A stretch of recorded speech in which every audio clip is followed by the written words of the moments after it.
Bismillahirrahmanirrahim. Bismillahirrahmanirrahim. Assalamualaikum warahmatullahi wabarakatuh. Sahabat yang beriman, berbicara merupakan aspek penting dalam proses interaksi antar individu. Dalam sehari, manusia bisa mengeluarkan kata-kata sekitar 7-20 ribu kata untuk berbicara.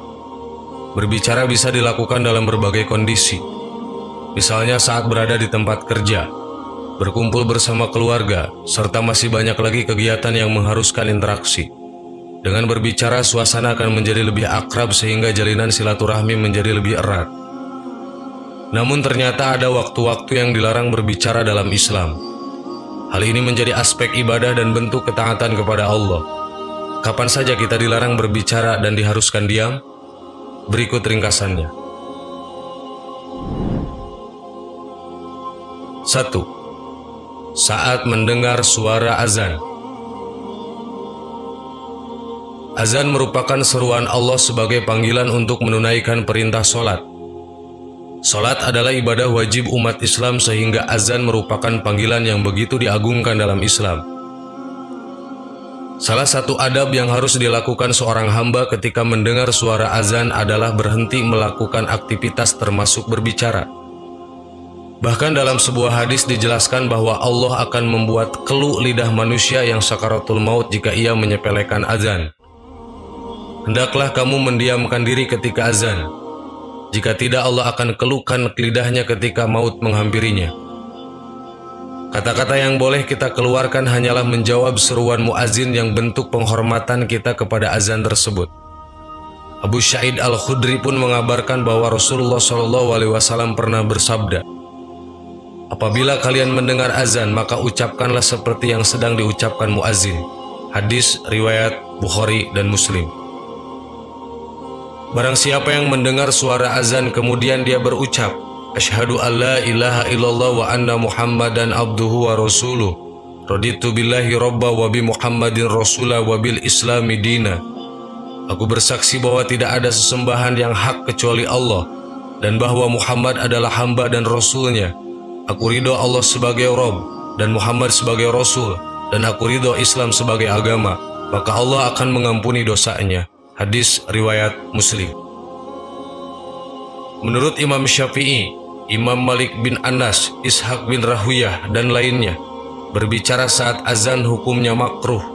Akan tetapi jika kondisinya mendesak maka diperbolehkan berbicara seperlunya dan tidak boleh memperpanjang pembicaraan.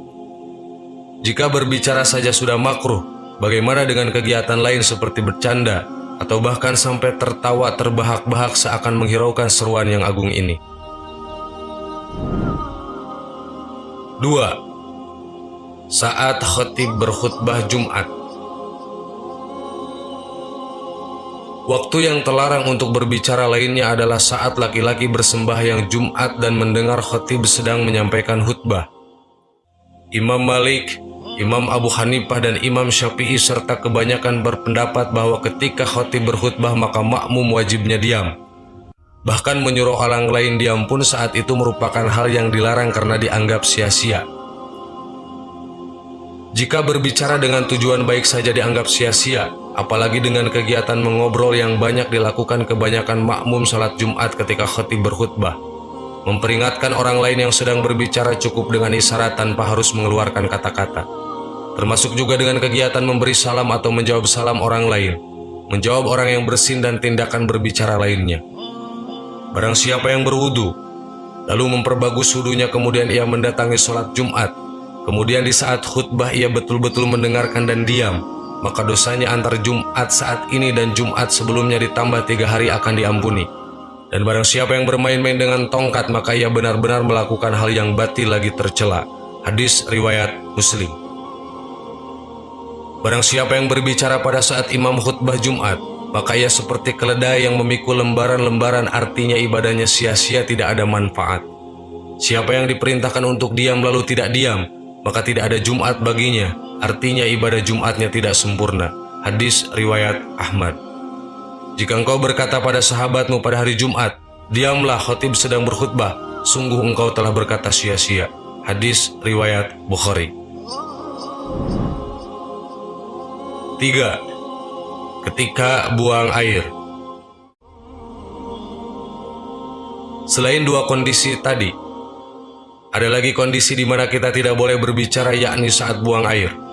Dalam kondisi ini orang juga tidak boleh menjawab salam dan azan, kecuali apa yang mengandung suatu keharusan untuk dilakukan. Seperti misalnya menunjukkan orang buta dengan menegurnya yang dikhawatirkan akan terpleset ke dalam parit. Misalnya ketika buang air lalu bersin, maka orang tersebut hendaklah ia mengucapkan pujian kepada Allah di dalam hati tanpa harus diucapkan. Hal ini didasarkan pada hadis dari Ibnu Umar. Aku pernah mendengar Rasulullah SAW bersabda, "Janganlah dua orang pergi untuk buang air besar dengan aurat terbuka sembari berbincang-bincang.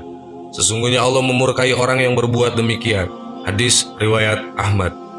Dan seseorang yang melewati Nabi yang pada saat itu beliau sedang buang air kecil. Lalu orang tersebut mengucapkan salam kepada beliau, tetapi beliau tidak menjawabnya. Hadis riwayat Jamaah. Kedua hadis tadi melarang orang untuk berbicara ketika buang air. Namun para ulama mengalihkan dari hukum yang dianggap haram menjadi hanya saja sampai derajat makruh. Semoga kita senantiasa menjaga ucapan dan tahu waktu yang tepat untuk berbicara. Sahabat yang beriman, itulah waktu-waktu di mana kita tidak diperbolehkan untuk berbicara.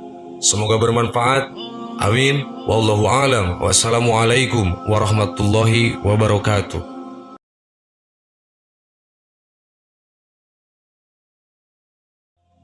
Bismillahirrahmanirrahim. Assalamualaikum warahmatullahi wabarakatuh. Sahabat yang beriman, Allah sangat mencintai hambanya yang selalu bersuci. Karena itu setiap umat muslim diwajibkan untuk bersuci sebelum melakukan ibadah. Keutamaan bersuci ini bisa kita lakukan dalam situasi apapun, sebab Allah tidak pernah menyulitkan hambanya. Ada banyak sekali cara bersuci, mulai berwudu, tayamum hingga mandi besar. Bersuci dari hadas besar dan kecil merupakan hal yang paling penting sebelum melakukan ibadah. Untuk mensucikan hadas besar tidak cukup hanya dengan berwudu, namun harus disucikan dengan mandi wajib. Mandi wajib atau mandi junub merupakan hal yang harus diperhatikan supaya ibadah yang kita lakukan tidak sia-sia. Maka dari itu, ada beberapa hal yang mengharuskan seseorang mandi wajib seperti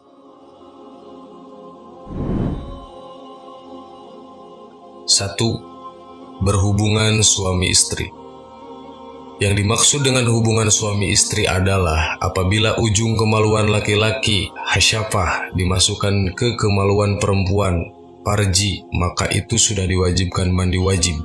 Meskipun itu tidak keluar sperma atau memakai kondom, tetap diwajibkan mandi junub. Hal ini merupakan ajaran Rasulullah SAW melalui sabda beliau yang artinya, bila seorang lelaki duduk di antara 4 potongan tubuh wanita, 2 tangan dan 2 kaki, dan tempat hitan laki-laki bertemu tempat hitan wanita, maka sungguh wajib mandi meskipun ia tidak mengeluarkan mani. Hadis riwayat Muslim.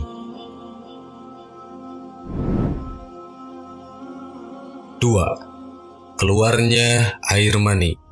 Selain bercampurnya 2 kemaluan, keluarnya air mani juga menjadi penyebab seorang laki-laki harus mandi wajib, baik keluar yang tidak disengaja seperti mimpi basah atau yang disengaja seperti onani atau bersetubuh. Rasulullah SAW bersabda yang artinya, dari Abu Sa'id Al-Khudri radhiyallahu an, ia berkata, Rasulullah SAW bersabda, air itu karena air, wajibnya mandi karena keluarnya air mani. Hadis riwayat Muslim. Ada 3 cairan yang bisa keluar dari kemaluan laki-laki: mani, wadi, dan mazi. Namun wadi dan mazi bisa disucikan cukup dengan berwudu. Berbeda dengan mani yang mengharuskan mandi besar. Air mani atau sperma ketika keluar berwarna putih serta mengeluarkan bau seperti tepung roti. Namun ketika kering baunya seperti telur. Cara bersucinya harus dengan mandi junub. Ketika seseorang keluar air mani, maka diwajibkan untuk melakukan mandi wajib atau mandi besar. 3. Haid. Seorang wanita juga diwajibkan untuk mandi besar jika telah melewati masa haid. Hal tersebut merupakan perintah Allah Subhanahu wa Ta'ala melalui firman-Nya pada surat Al-Baqarah ayat 222 yang artinya, mereka bertanya kepadamu tentang haid, katakanlah, haid itu adalah suatu kotoran. Oleh sebab itu, hendaklah kamu menjauhkan diri dari wanita di waktu haid, dan janganlah kamu mendekati mereka sebelum mereka suci. Apabila mereka telah suci, maka campurilah, maka gaulilah mereka itu di tempat yang diperintahkan Allah Subhanahu wa Ta'ala kepadamu. Quran Surat Al-Baqarah ayat 222. Himbauan untuk mandi wajib itu diperkuat dengan pernyataan Fatimah binti Abi Jaisi ketika bertanya kepada Rasulullah SAW. Beliau Fatimah binti Abi Jaisi berkata, "Bila keadaan haid itu datang maka tinggalkanlah sholat. Bila ia telah pergi maka mandi dan sholatlah." Hadis riwayat Bukhari dari Sayyidah Aisyah radhiyallahu anhu.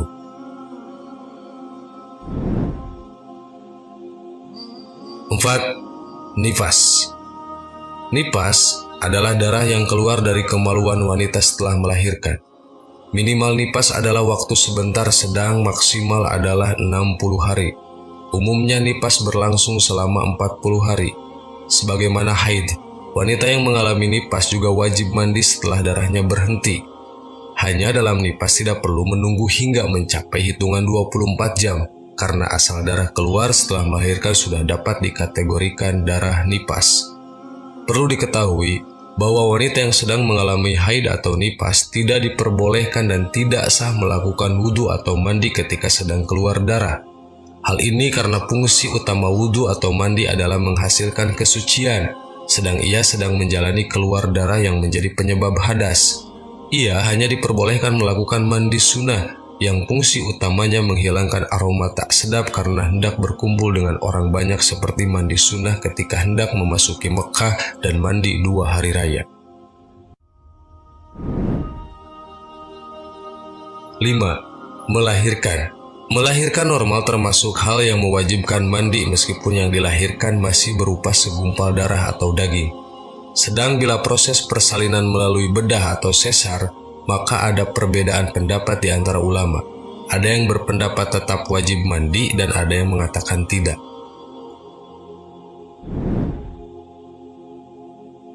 6. Meninggal. Orang meninggal wajib dimandikan selain orang yang meninggal dalam kondisi syahid dan selain korban keguguran atau aborsi yang belum tampak bentuk sebagai manusia, seperti masih berbentuk segumpal daging. Sedang bila bayi keguguran tersebut telah memiliki sebagian atau manusia seperti telah memiliki tangan atau kepala, maka tetap wajib dimandikan. Itulah 6 hal yang mewajibkan mandi besar atau mandi wajib. Wallahu a'lam. Wassalamualaikum warahmatullahi wabarakatuh.